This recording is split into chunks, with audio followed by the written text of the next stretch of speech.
Halo, berjumpa kembali di channel Redaksi Jurnal. Nyali Jokowi memang gede, BLBI diusut lagi, banyak yang gerah. Ditulis oleh Sardi di siwar.com.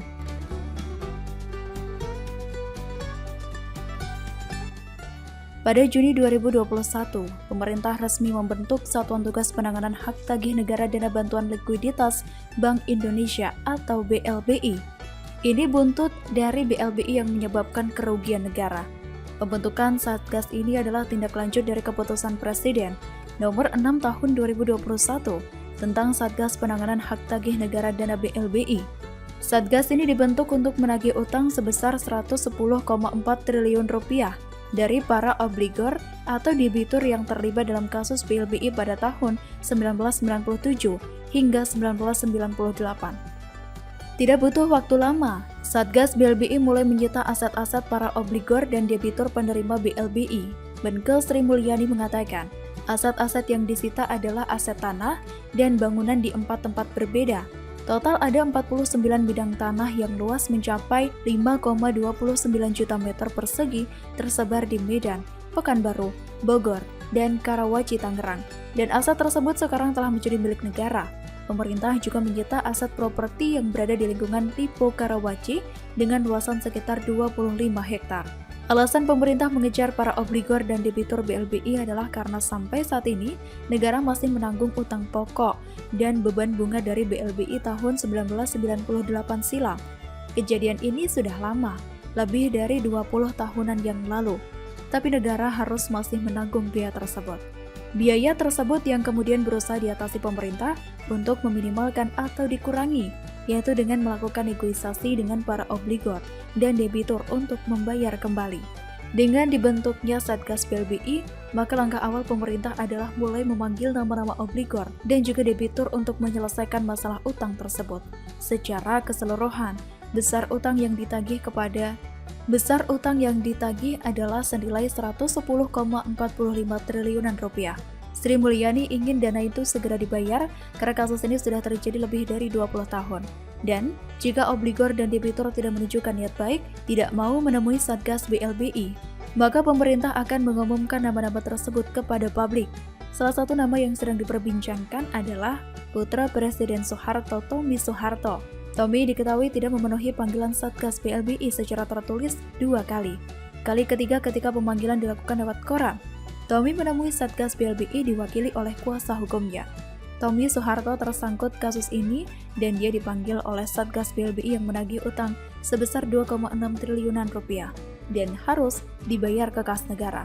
Sebenarnya kasus BLBI ini sangat rumit, masif, dan banyak yang sudah pesimis kasus ini bakal diusut hingga tuntas. BLBI adalah dana darurat yang disuntik pemerintah kepada bank swasta dan BUMN pada akhir tahun 1997 hingga awal 1998. Saat itu terjadi serbuan para deposan bank di Indonesia karena takut kehilangan uang mereka akibat isu bank akan ditutup. Hal ini tentu saja menimbulkan kepanikan. Jika mereka semua menarik simpanannya, maka bank-bank akan kolaps. Karena itu, pemerintah memberikan bantuan likuiditas kepada 48 bank yang hampir kolaps. Akan tetapi, dana yang dipinjamkan harus dikembalikan kepada negara. Biaya awal BLBI mencapai 144,5 triliun rupiah. Tadi disebutkan pemerintah akan membeberkan nama-nama ke publik jika mereka tidak kooperatif. Ada 48 orang yang terlibat kasus BLBI dan harus mengembalikan utang-utangnya tersebut. Dari 48 orang yang tersangkut dengan kasus BLBI, ada 3 nama yang diumumkan di media massa nasional, yaitu Agus Anwar, Tommy Soeharto, dan Roni Hendrarto Rono Wicaksono. Jokowi memang diakui cukup berani melakukan ini, karena BLBI ini melibatkan orang-orang besar, bukan kasus kelas teri. Tapi pemerintah saat ini kembali membuat kejutan yang penuh keberanian. Pantas saja, pemerintah selama beberapa tahun belakangan ini terus dirongrong dan diganggu. Bukan hanya yang terlibat BLBI, tapi banyak pihak yang merasa gerah dengan manuver pemerintah yang dianggap sangat berani. Jika berkaca pada pemerintah era sebelumnya, maka pemerintah era Jokowi cukup membuat mereka tidak nyaman, tidak bisa tidur dengan nyenyak. Dan Jokowi tidak main-main soal ini. Jokowi bahkan memberikan tenggat waktu hingga Desember 2023 untuk menyelesaikan masalah ini. 2 tahun lebih.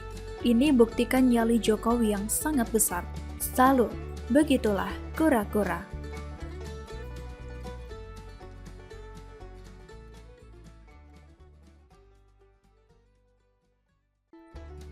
Halo, berjumpa kembali di channel Redaksi Jurnal.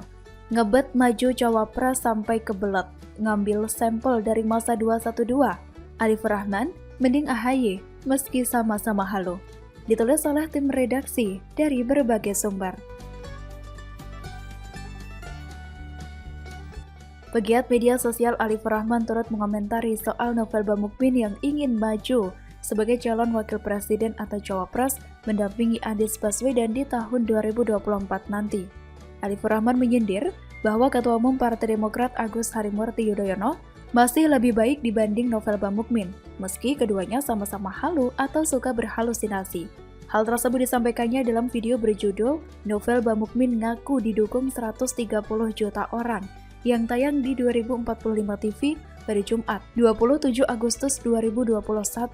Awalnya, Arif Rahman menyinggung klaim Novel Bamukmin bahwa ia akan didukung 130 juta orang jika maju di pemilihan presiden 2024.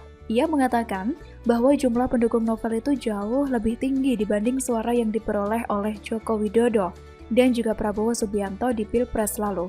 Sindir Arif Rahman. Jadi bayangkan betapa luar biasanya seorang Novel Bamukmin dengan senyumannya itu.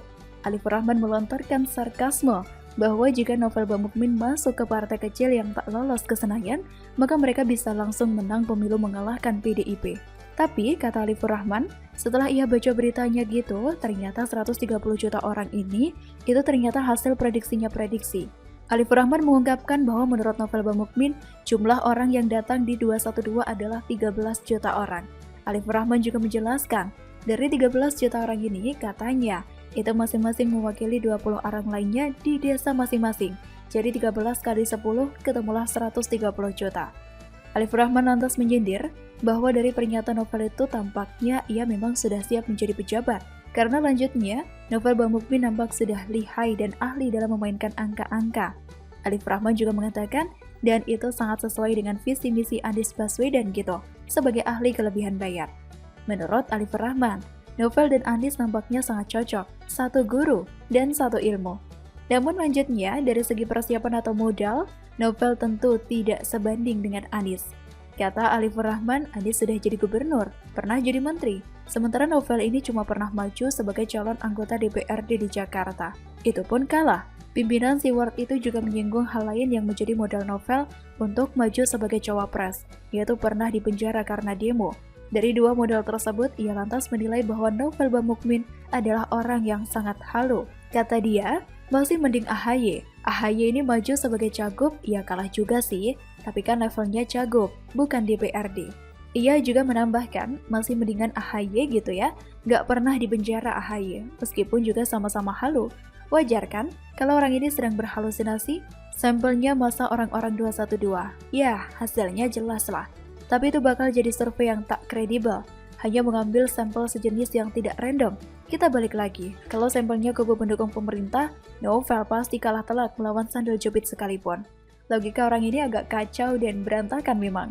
Kalau mau cara begini, silahkan Novel jadi presiden kelompok 212. Dan itu pun belum tentu bisa karena banyak tokoh lain yang lebih berpotensi. Intinya, Novel Bamukmin tidak laku, tapi menganggap dirinya sebagai sosok hebat. Kalau bukan berhalusinasi, jadi apa dong? Novel juga menegaskan, masa 212 bukanlah sebuah halusinasi.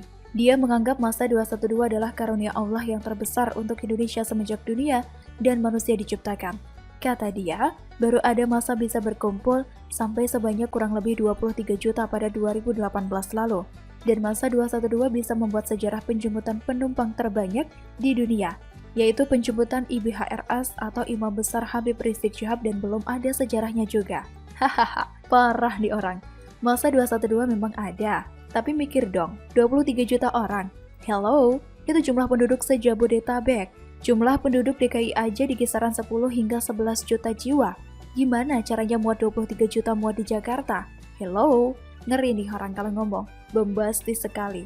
7 juta, lalu 13 juta, lalu sekarang 23 juta. Mengerikan, tapi entah kenapa malah lucu sekali. Dia mengaku tidak berhalusinasi. Silahkan kalian nilai sendiri. Mungkin 2024 nanti, ucapan dia ini akan jadi sejarah yang paling menghibur dan lucu. Orang-orang akan ingat, ternyata ada orang seperti Novel Bamukmin yang pintar melucu. Begitulah kura-kura.